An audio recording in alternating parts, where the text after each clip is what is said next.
assim aqui. Mateus, capítulo 13, a gente vai ler do verso 44 ao 46. Amém? O reino dos céus é como um tesouro escondido em um campo.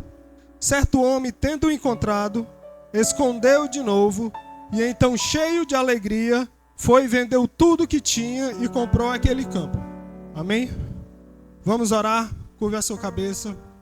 Seu Deus, Pai Celestial, obrigado pela tua presença, Deus. Obrigado porque ela é tão real, Deus. Desde o primeiro louvor, Deus, até agora, Deus. Obrigado porque o Senhor habita neste lugar. Obrigado porque o véu do templo se rasgou e agora o teu Espírito Santo é tão acessível a nós, Pai. Nós oramos, vem sobre nós. Ministra a tua palavra em nossos corações.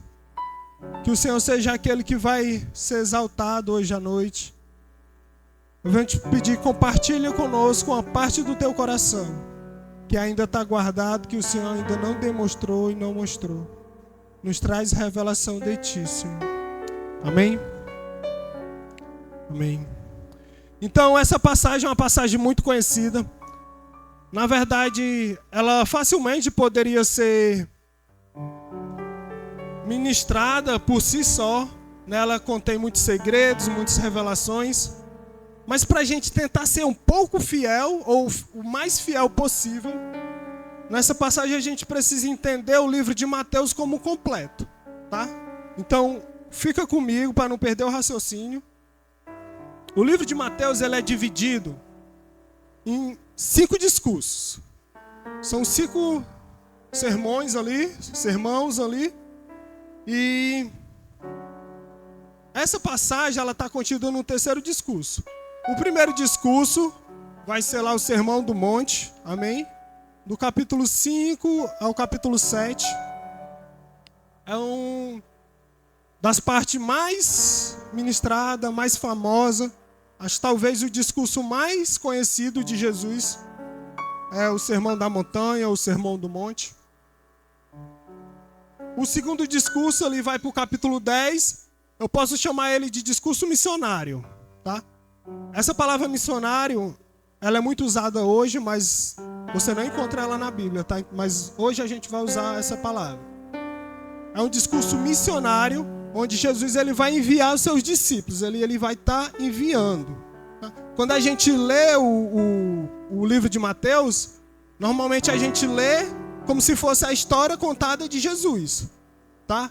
Mas não se apega só nisso. É também a história contada sobre Jesus, assim como os 4 evangelhos. Mas ela vai refletir a vida cristã desde o começo, lá no seu íntimo, onde Jesus está ensinando qual é o íntimo do crente, lá no Sermão da Montanha. Qual é a personalidade que o cristão deve ter. Qual o caráter que o cristão deve ter.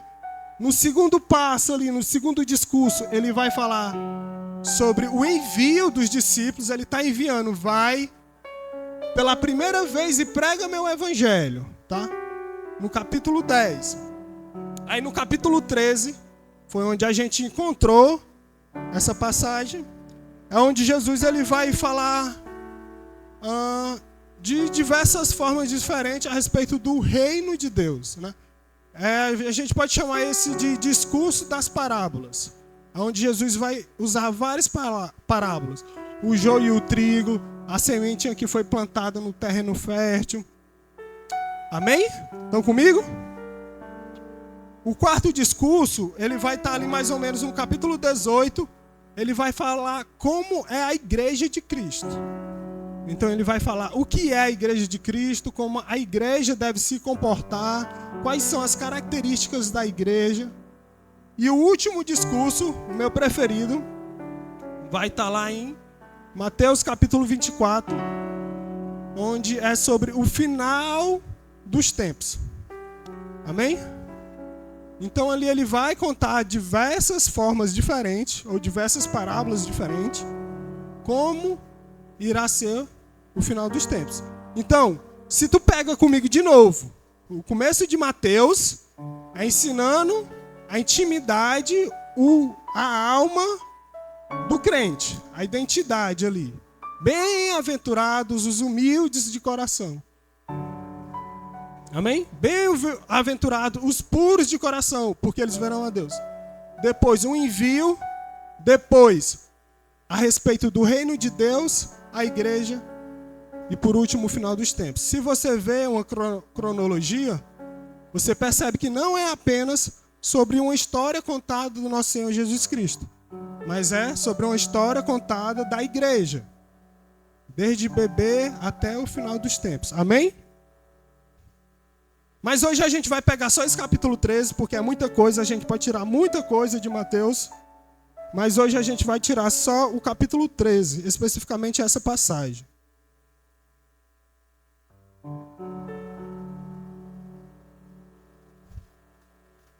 Provavelmente você já ouviu alguma mensagem dessa parábola específica, onde o cara está trabalhando, o agricultor ele está lá lavrando a terra, né, fazendo os buracos para o plantio. E de repente ele encontra um tesouro, ele volta, vende tudo que tem e pega o tesouro de volta para si, compra o terreno inteiro. Ele volta, não compra só o tesouro específico, mas compra o terreno inteiro. E a gente precisa tomar um pouco de cuidado com a interpretação desse texto, porque algumas pessoas, inclusive já vi algumas pessoas interpretando de maneira não tão fiel. Por isso é importante a gente entender o contexto todo de Mateus. Se você pega Jesus Cristo como um agricultor, ele vai estar lá trabalhando e de repente encontra um tesouro, que seria o quê? A igreja. Então Jesus volta, vende tudo que tem, se entrega numa morte e morte de cruz para poder comprar a igreja de Deus. Amém? Mas, meu irmão, é por isso que a gente precisa estar fincado na palavra de Deus. A gente precisa estudar, entender. Porque se somos crentes, se somos cristãos, a gente precisa estar mergulhado de cabeça aqui, para que ninguém venha tomar a verdade de Cristo. Se você coloca o tesouro como a igreja de Cristo, você está modificando a palavra de Deus. Porque ali não é mais Cristo, não é mais cristianismo, mas o tesouro principal é a igreja. E ao decorrer dos séculos após séculos, muitas pessoas têm cometido esse erro. Ter colocado a igreja como o alto, e deixando Jesus em segundo plano. Por exemplo, o evangelho se torna para o seu bem, para a sua bem-aventurança, para a sua vida financeira, para a sua prosperidade. Não de uma forma exagerada, como é facilmente entendida, mas sutilmente. Aquelas difíceis, que ninguém percebe. E você vai vivendo a sua vida, indo para a igreja, trabalhando. Normalmente você é um bom crente.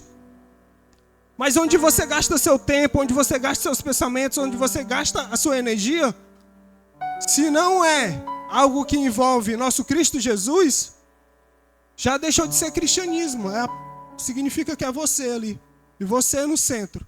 E Jesus é só mais uma coisa que vai te exaltar ou te abençoar de alguma forma nos seus objetivos. Amém? Mas na verdade a interpretação fiel dessa palavra é o agricultor sendo a igreja de Deus. Eu e você trabalhando, nosso dia normal, dia a dia. O nosso emprego, as nossas obrigações, os nossos objetivos. E de repente, sem estar esperando, a gente encontra um tesouro. Tesouro precioso. E quem é o tesouro? Cristo Jesus. O tesouro mais precioso que você pode ter. Aí você vai e volta, vende tudo que você tem para poder adquirir aquele tesouro. Mas eu quero que você perceba uma coisa, quando a palavra de Deus fala, ele vai e volta e vende tudo que tem, não é simplesmente vai e vende tudo que tem, mas é vender tudo que tem. Por exemplo, Quando você pensa, eu vendi tudo que eu tenho, o que é que você pensa? Não sei você, mas eu penso na casa, carro, bens materiais. Mas quando a palavra de Deus fala, vende tudo que tem, meu amigo, ele voltou, vendeu sua casa, seu carro, sua carroça, seus bens materiais, beleza, até aí. Mas adivinha o que ele vendeu mais? As suas ferramentas. Uma hora ele precisava dela para trabalhar. Então ele vendeu tudo, inclusive as suas ferramentas. Porque se você parar para pensar, a coisa mais preciosa que você tem, não falando espiritualmente, mas normal, não é sua casa, não é o seu carro, não é sua conta bancária, mas são as suas ferramentas. Porque é ali onde vai te trazer a segurança, sabe? Mesmo que você perda seu carro, se você tiver as ferramentas necessárias, você se levanta normalmente e compra outro carro, um carro melhor. Então, ele foi e vendeu as suas ferramentas, tudo. Ou seja, ele entregou para Deus tudo que ele tinha, inclusive seus dons e seus talentos. Amém? Então, se eu entrego a minha vida a Jesus, eu vendo a minha casa, eu vendo meu carro, mas eu vendo também os meus dons e talentos e entrego diante do Pai. Amém? Então,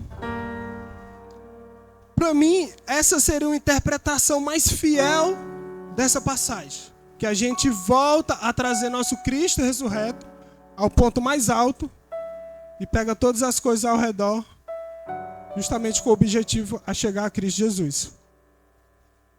Eu vou contar uma historinha. Testemunho, né? Para variar, eu sei que vocês gostam de testemunho. Vai ter testemunho. Acho que todo mundo sabe, mas a gente está indo morar na Tailândia. A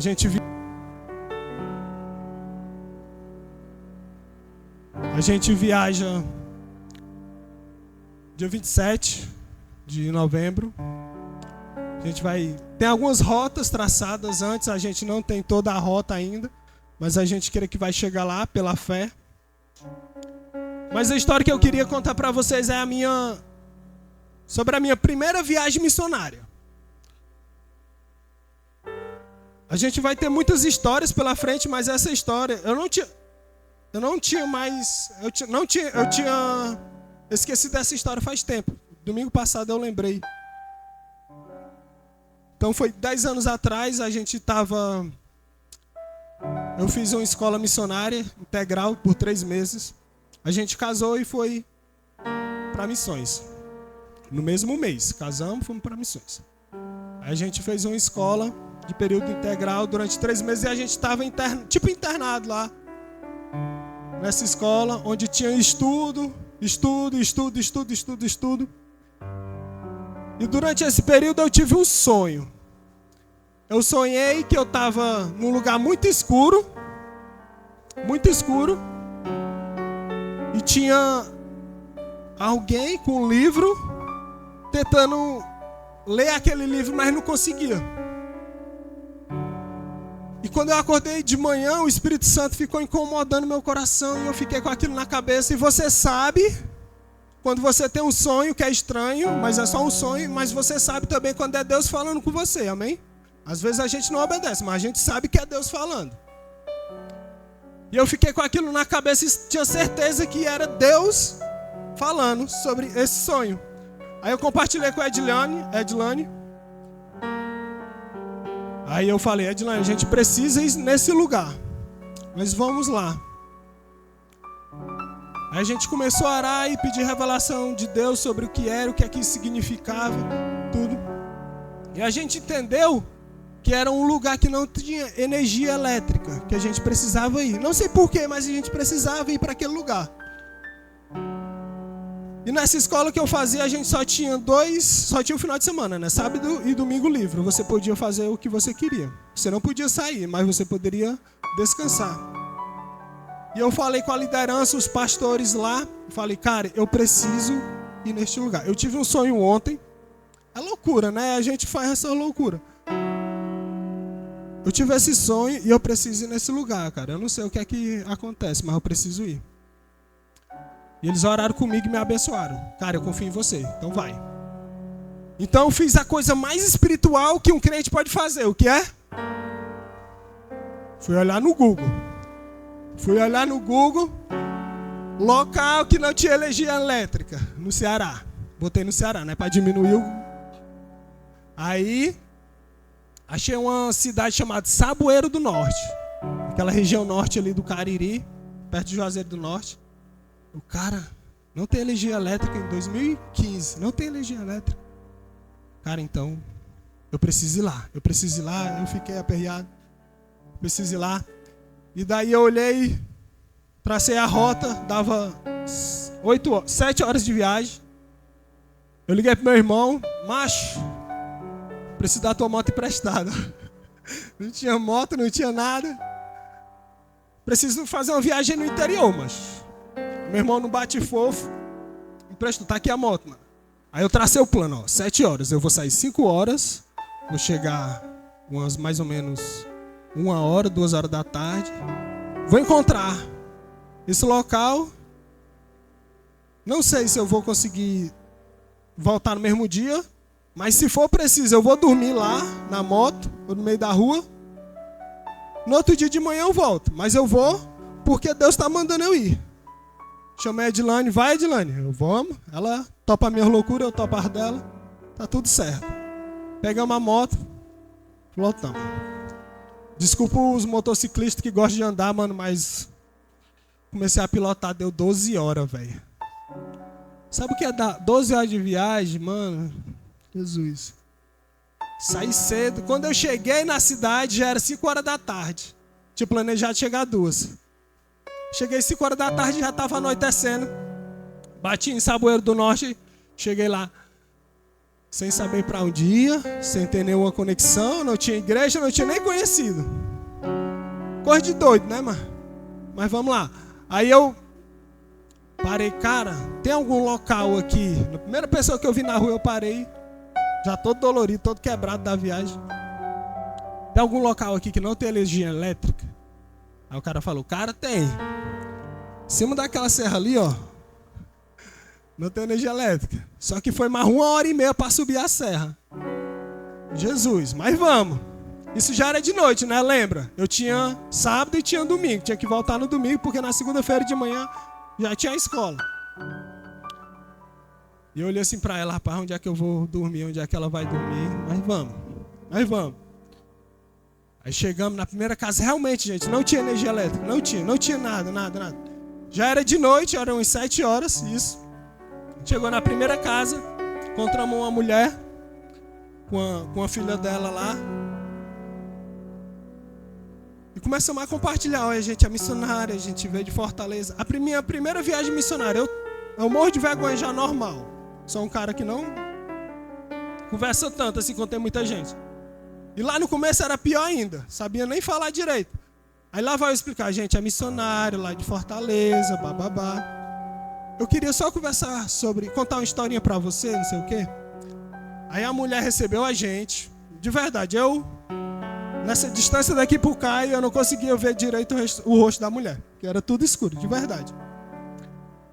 E daí a gente conversando, puxou as cadeiras, a gente sentou lá no alpendre, casinha de barro. A mulher era desse tamanho assim. Todas as pessoas, não é eu falar mulher, mas tipo assim, aquela região, as pessoas não cresciam muito, era só 1,50 m, 1,60 m. Porque elas realmente eram isoladas ali, né? Tipo, tem comunidades que são isoladas, né? Não tem contato com pessoas brancas ou pessoas da cidade. Então elas ficam na mesma genética para sempre. A gente foi em alguns lugares assim.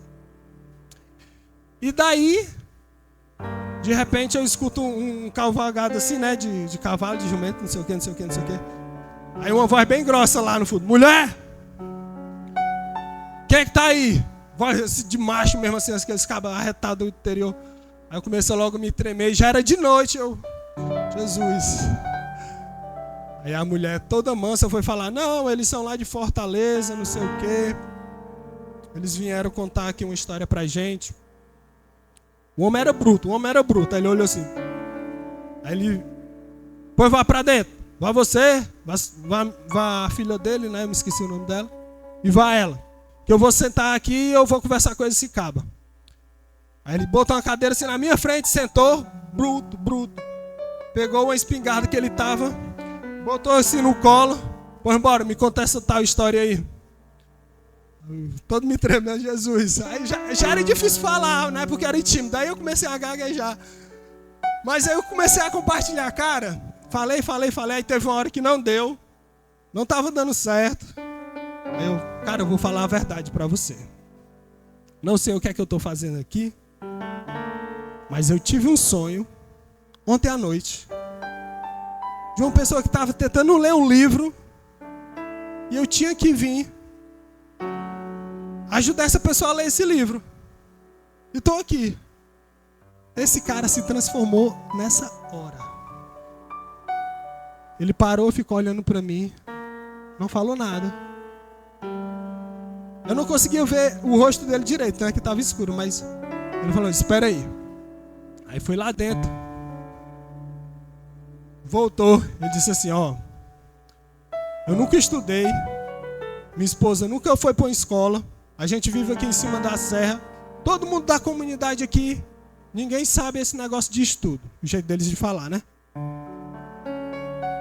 Mas, essa semana, minha esposa insistiu para ensinar minha filha a ler e escrever. Então a gente desceu a serra. Levei minha filha para a escola pela primeira vez ontem. E ela voltou para casa tão feliz, tão empolgada. E ela trouxe um livro. E ela disse assim, papai, eu quero contar essa história desse livro. Só que ele não sabia ler e ele não conseguia explicar para ela. A esposa dele também não sabia ler e não conseguia explicar para ela. E ninguém naquela comunidade sabia ler e ninguém podia explicar para ela. Quando ele mostrou qual era o livro, adivinha qual era o livro? A Bíblia. Sabe? Uma pessoa estava lá precisando que alguém explicasse a simples história do nosso Jesus Cristo, morto numa cruz e ressuscitado ao terceiro dia. Uma história que eu e você estamos habituados a escutar, a contar. Sabe? Eu tinha talentos, eu tinha dons, não tinha. Mas eu obedeci o chamado de Deus, mesmo sem entender. Mesmo sem uma estrutura, a gente não tinha um culto, não tinha uma igreja, não tinha som, não tinha microfone. E de repente, quando eu deparei, a gente estava num culto lá, só nós. Sabe? A gente louvou, expliquei desde Gênesis, contando a historinha, até Jesus Cristo, depois até a segunda vida. O prazer de contar a história de Jesus para pessoas que precisam. Esse é o verdadeiro tesouro. Estou contando essa história para você entender realmente o que é o Evangelho de Deus, sabe? Meu amigo, não é sobre você, não é sobre eu, não é sobre sua profissão, ou se você tem arroz e feijão para comer. Deus tem prosperidade na sua vida? Amém? Tem? Tem, amém. Deus tem bênçãos na sua vida, sim ou não? Tem. Mas o Evangelho não é sobre essas coisas que Ele pode te entregar, é sobre um Cristo crucificado e ressuscitado ao terceiro dia. Esse é o Evangelho. E agora, aquela família, eles têm uma nova esperança em Cristo. Amém? Eu queria te perguntar e te fazer refletir sobre qual é a sua esperança. Sabe? O que é aquilo que te move no seu dia a dia? Qual é a sua esperança final, sua expectativa? O que é que você anseia na sua vida? Eu sei que Amanhã é segunda-feira e a gente já tem um monte de coisa para fazer, eu também tenho, a gente tem trabalho, tudo isso. Mas a gente não pode se levar pelo dia a dia e simplesmente deixando os dias passar. Eu quero que você realmente se apegue àquilo que é importante. Qual é a sua expectativa? O que você anseia? Não sei você, meu amigo. Mas o que eu anseio é naquele dia ver o meu Jesus no final do corredor de braços abertos.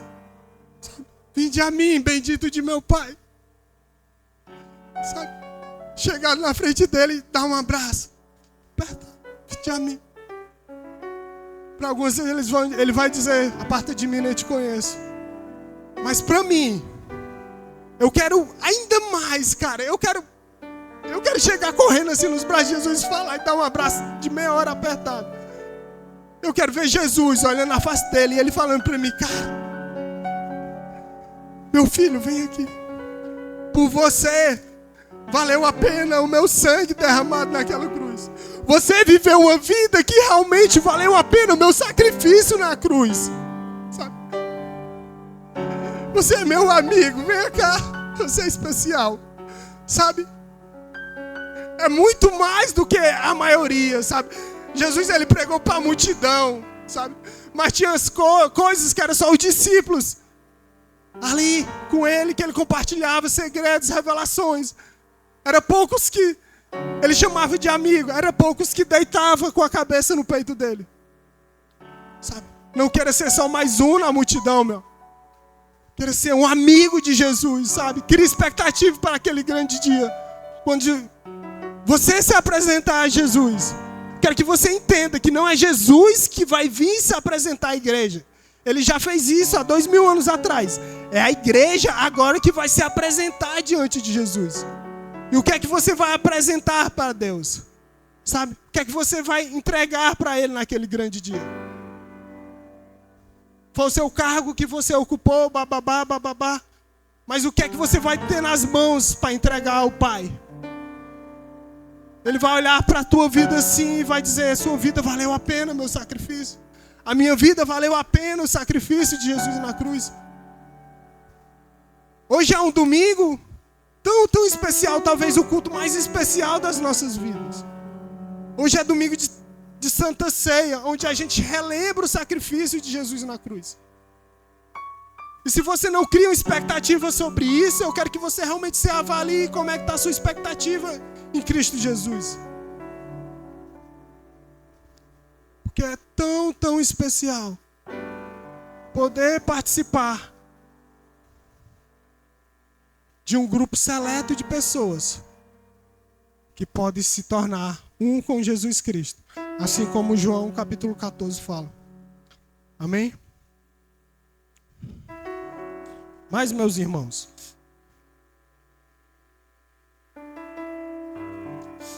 se a gente anseia pela volta do nosso Senhor Jesus Cristo, se a gente deseja aquele grande dia, a gente precisa tentar acelerar aquele grande dia, sabe? Se você tem um encontro com uma pessoa que você gosta à noite, durante o dia você se prepara e tenta fazer todas as coisas para que dê tempo e você não se atrase para aquele encontro.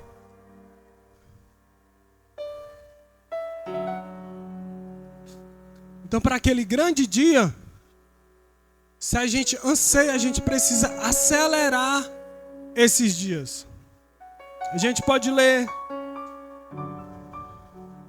Mateus capítulo 24, verso 14. É um dos meus preferidos, como eu falei.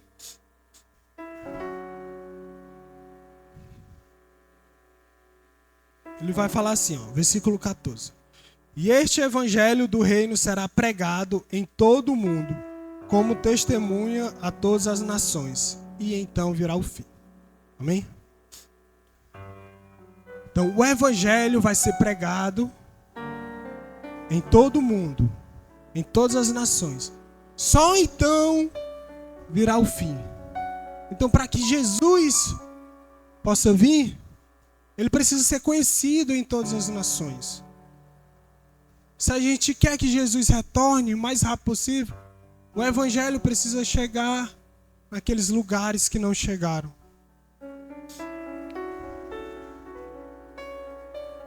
Porque os nossos valores como crente, como cristão, são diferentes dos valores do mundo. Se uma pessoa é bem financeiramente, se ela é uma pessoa bem sucedida, ela vai trabalhar, ela vai se esforçar para se tornar melhor, para arrecadar mais bens. Dificilmente uma pessoa vai dividir o que tem. Mas o crente, a pessoa quando recebe uma porção do Espírito Santo, quando ele encontra aquele tesouro precioso, como trabalhador, ele vai lá compartilhar o seu tesouro, para que mais pessoas possam aproveitar esse tesouro. Então ele não vai reter, ele vai compartilhar. E o tesouro só se multiplica, se multiplica, se multiplica. Então esse é o verdadeiro cristianismo, sabe? Existe uma escada que a gente precisa subir, existe uma escala. Primeiro você encontra um tesouro, depois você compartilha, até a volta do nosso Senhor Jesus Cristo. Não é lindo? Amém? A gente precisa praticar e compartilhar esse tesouro. Muitos homens durante os séculos entenderam essa mensagem, entenderam o que significa a importância desse tesouro. E até hoje muitos homens cravaram seus nomes na história da igreja. Muitas pessoas foram martirizadas, muitos missionários foram enviados e não voltaram. Muitas pessoas foram para os lugares mais distantes. E até hoje a gente conta a história dos discípulos. Até hoje a gente conta a história de Martim Lutero. Até hoje a gente conta a história de Edward. Até hoje a gente conta histórias de missionários em Moçambique que estão sendo decapitados. Até hoje a gente conta histórias de missionários mártires que foram pregar porque eles queriam acelerar a volta de Cristo. Você entende a beleza disso, sabe? Eu quero que você entenda que a gente não pode diminuir o evangelho no nosso cotidiano, no nosso dia a dia. O evangelho é muito maior. Ele é muito grande para ser vivido, para ser compartilhado. Ele é tão poderoso que os séculos foram separados. E hoje a gente conta 2024 por causa de Jesus. Amém? Estou finalizando já, vai ser bem rápido.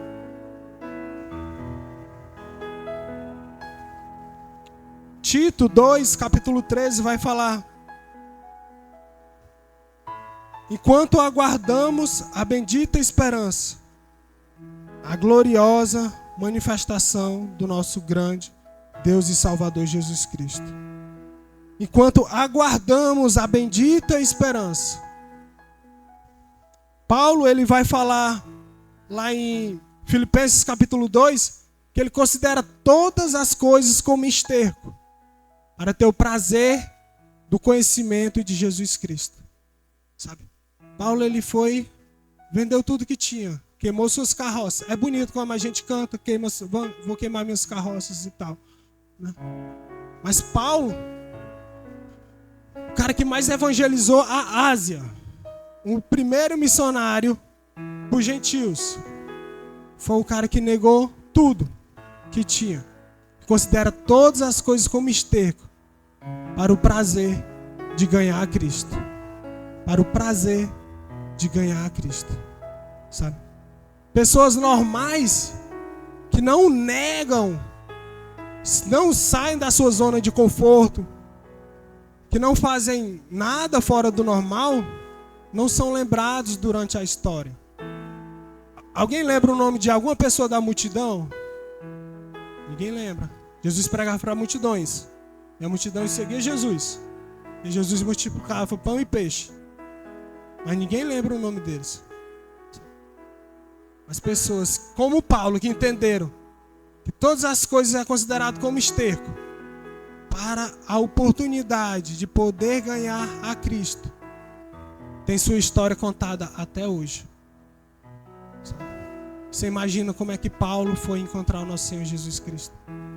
Você imagina como uma pessoa qualquer da multidão foi encontrar o Senhor Jesus Cristo, sabe? Eu quero mais, eu quero isso, sabe?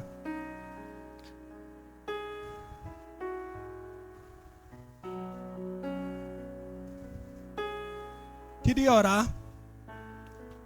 Pode curvar sua cabeça. Vamos pedir o Espírito Santo. Senhor Deus, Pai, obrigado pela Tua presença, Senhor. Obrigado pela Tua morte e morte de cruz. Obrigado porque o Senhor sangrou naquela cruz, Pai. Foi por mim, foi pelos meus irmãos. Mas a hora que o Teu Espírito Santo possa descer sobre nós, Pai. Que possamos nos constranger e não apenas receber o Teu sacrifício, Senhor. Mas que possamos ser o sacrifício a Ti, Jesus Cristo. Que possamos viver nossas vidas como uma forma de sacrifício ao Senhor Jesus Cristo.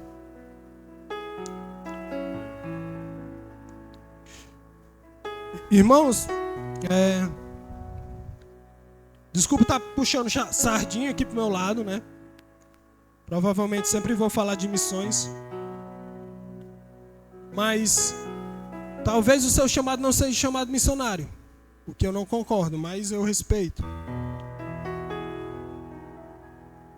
Mas, meu irmão, eu não tenho a intenção de viajar para outro país. Deus nunca compartilhou esse sonho na minha vida. Mas você compartilha que você tem que falar de Jesus, tempo e fora de tempo, amém? Vou te trazer alguns dados daqui do Brasil sobre povos não engajados. Porque quando a gente pensa em pregar para os não alcançados, a gente pensa sempre em uma missão transcultural. Mas o Brasil é um dos países também não alcançados pelo Evangelho. Amém? Vou te falar alguns dados, mas te contar uma história bem rapidinho. Eu viajei pelo Nordeste quase todo, pregando o Evangelho no sertão.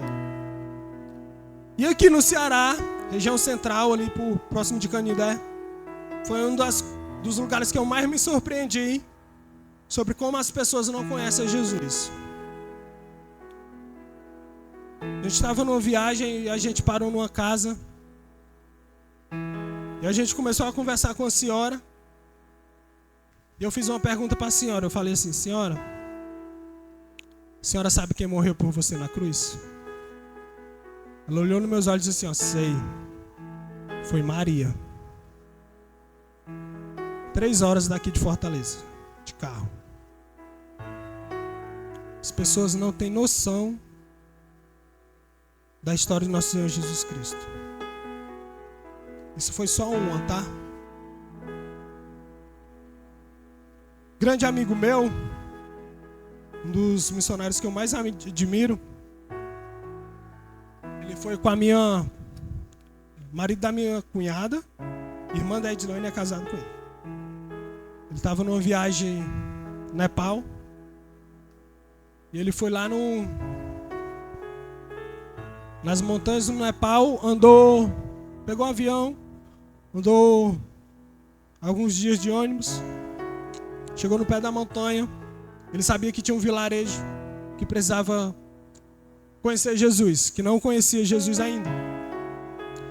E daí ele andou só 20 dias e 20 noites, com o mochilão nas costas, subindo montanha, descendo montanha, porque não só subia pessoas e jumentos. 20 dias andando com o mochilão, simplesmente para contar a história de Jesus. E quando ele chegou próximo do vilarejo, tinha um cara tomando um banho numa cachoeira, na frente dos montes Everest. E daí ele começou a conversar com esse cara, tinha um tradutor, né, de inglês para nepali. E daí ele fez a mesma pergunta. Ele falou: cara, você sabe quem morreu por Jesus na cruz? Você conhece Jesus? Aliás, ele perguntou assim, você conhece Jesus? E o cara respondeu assim, Jesus, ele mora aqui no vilarejo? Ele é filho de quem? Alguns anos atrás isso. E daí, ele encontrou o tesouro precioso dele. Ele pôde sentar com o cara, senta aqui que eu vou te contar uma história.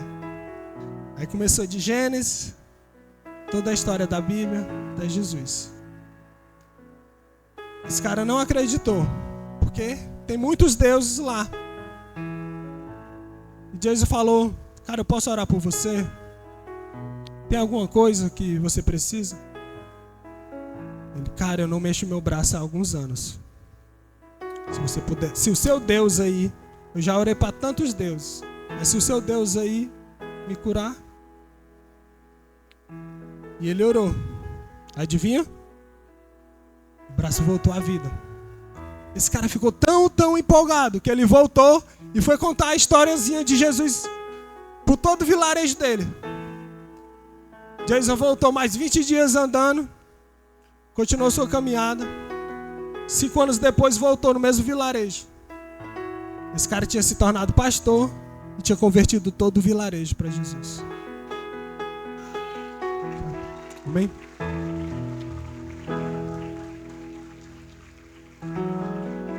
Uma pessoa que saiu daqui de Fortaleza, sem dons e talentos, sem estrutura, porque obedeceu a Deus e salvou todo um vilarejo. Sabe?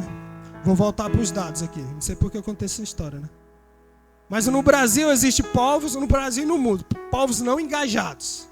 Povos não engajados são uma população, menos de 5%, menos de 5% dessa população não conhece a Jesus. Nunca ouviu falar, não tem uma Bíblia traduzida, ou não tem nenhuma igreja, nenhum pastor, nenhum representante de Jesus. Tá certo? Aí no Brasil existem 485 cidades com menos de 3% que conhecem a Jesus. Então existem 485 cidades não engajadas, não alcançadas no Brasil. Existem 39 tribos indígenas no Nordeste, da qual das 39, 29 não conhecem Jesus. No Nordeste, viu? Estou falando de Ásia não, estou falando do Nordeste. 29. Não tem uma igreja, não tem uma Bíblia, não tem um pastor, não tem ninguém. Das 794 comunidades quilombolas no Nordeste, é desconhecido o número, provavelmente nenhuma delas ou pouquíssimas conhece a Jesus. Todo mundo sabe que existem quilombos até hoje, amém? Se você não sabia, existem muitos. Muitos. Vou contar outra historinha bem rápida para você, para finalizar. Tava numa viagem no Piauí. Lá existe uma base missionária e a gente foi fazer uma conexão nesse quilombo. Era um quilombo em cima de uma serra. Então a gente pegou o pau de arara, botamos um monte de brinquedo, um bocado de cesta básica e levamos. Vamos visitar esse quilombo. Os missionários que moram lá já tinham visitado algumas vezes. E daí a gente subiu. Era longe. Do mesmo jeito, as pessoas bem pretinhas, muito deficientes, porque eles não tinham contato com o homem branco. Era só se relacionando entre si. E as pessoas desse tamanhozinho, descendentes de escravos. E a gente chegou nesse quilombo, em cima da serra, uma casinha, outra casinha, outra casinha. Chegamos na primeira casa, batemos, uma mulher atendeu. A gente começou a conversar com essa mulher e tal, não sei o que. Tinha uma mulher na casa. Depois de 20 minutos, fomos para a próxima casa. A mulher atendeu. Começamos a conversar, tinha 2 mulheres na casa. Fomos para a terceira casa, a mulher atendeu. Fomos conversar, tinha 3 mulheres na casa. E a gente ficou ali durante 1h30. Toda casa que a gente ia só tinha uma mulher, 1 ou 2. E a gente achando estranho, rapaz. gente trouxe um bocado de brinquedo, doido para fazer aquele mover que crente gosta de fazer. As meninas tudo maquiado de palhaço, já tava derretendo. Não tem nenhuma criança, não tem nenhum homem, não tem nada, só tem mulher nesse negócio. E eu achando estranho, coçando a cabeça. Depois de 2 horas lá ministrando, conversando, começa a aparecer criança dentro do mato, né? A casa, né, é rodeada, né, de árvore em cima da serra. Começa a sair menino dentro do mato. Sai menino e sai menino. E a menina maior segurando um bebê. Quando der fé tinha 50 crianças. Eu, rapaz, Jesus, eu olhava assim para um lado. Rapaz, de onde foi que brotou toda criança? Estava saindo dentro do chão, era. Aí saía a criança. E aí a gente conseguiu fazer o que a gente propôs a fazer. Entregamos presentes, entregamos cesta básica, oramos pelas pessoas foram curadas, ministramos, acompanhamos, conversamos, tomamos café, fomos para casa. Quando eu chego na base missionária lá embaixo, né? Cara, me explica o que foi que acabou de acontecer. A gente via, tava 2 horas lá e só via mulher. E de repente apareceu 50 crianças saindo dentro do mato. Ele, cara, vou te falar. Essa comunidade, ela sofre muito de sequestro de crianças. Existe um índice muito grande de tráfico humano aqui dentro dos quilombos. Não só no nosso, mas em todos os quilombos do país. Porque o que é que acontece? Quando uma criança some na cidade, muita gente fica sabendo. No instante as pessoas botam nas redes sociais, tem polícia, tem investigadores, tem tudo isso e você consegue encontrar mesmo que seja em outra situação a criança. Mas quando crianças de quilombos, de tribos indígenas, de pessoas que moram isoladas, somem, o que é que essas pessoas vão fazer? Eles não têm internet, não têm energia elétrica, não tem uma cidade, não tem policiamento. Então quando as mães veem algum carro subindo lá da serra, elas falam para as crianças maiores pegar as crianças menores e correr para dentro do mato, que lá tem a toca lá deles, escondido para eles se esconder, até que alguém comunique para eles que é salvo voltar. Existe isso no nosso país, sabe? Não sei se você acha só uma história legal, mas se o seu coração não chora com crianças sendo sequestradas para exploração sexual, a gente precisa rever o nosso evangelho. Lembra de novo como começou a história. O tesouro é Jesus Cristo, não é sobre a igreja. Quando a gente se enche de afazeres e coisas do nosso cotidiano, a gente acaba esquecendo das coisas espirituais que realmente são importantes para o reino de Deus. A gente começa a correr para o vento, juntando o tesouro que a traça e a ferrugem destrói. Existe um povo não alcançado dentro do Brasil. Se o seu chamado não é para fora, mas você tem a obrigação de compartilhar o evangelho a quem você pode alcançar.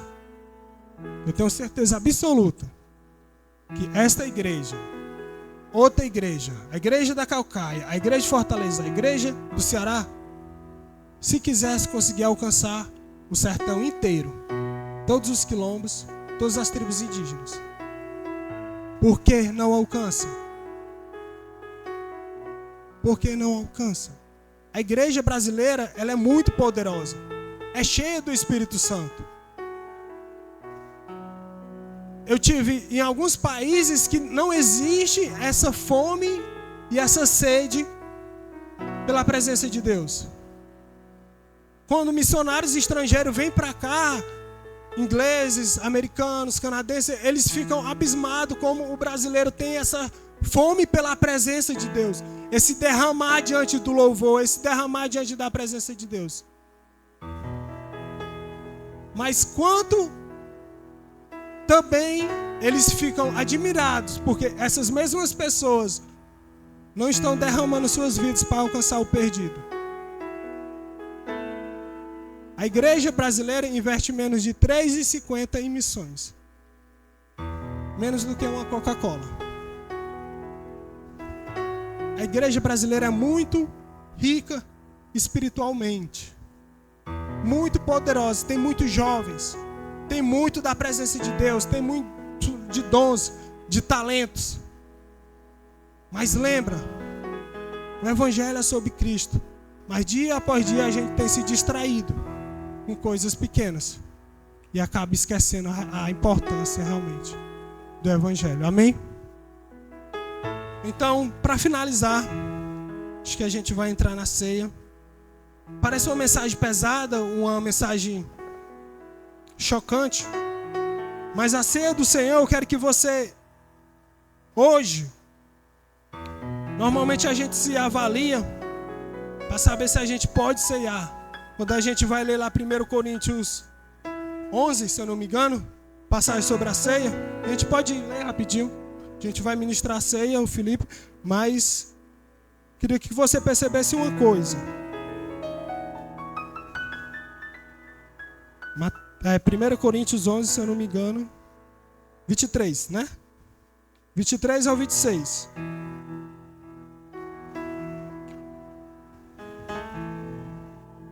Deixa eu achar aqui.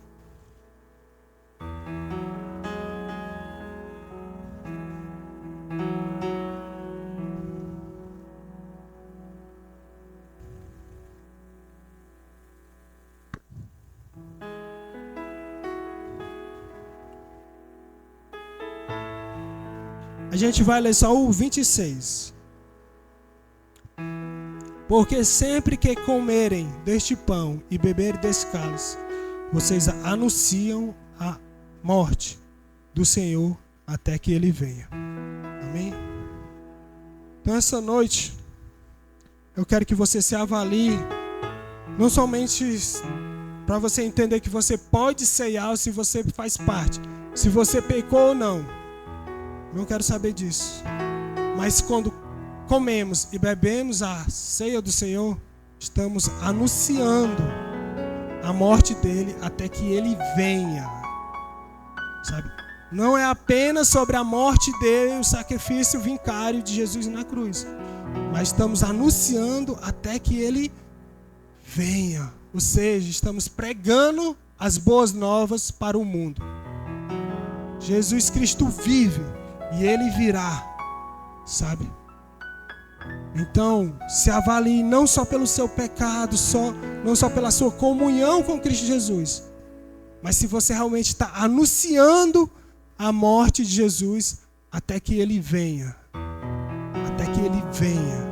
Até que Ele venha. Amém?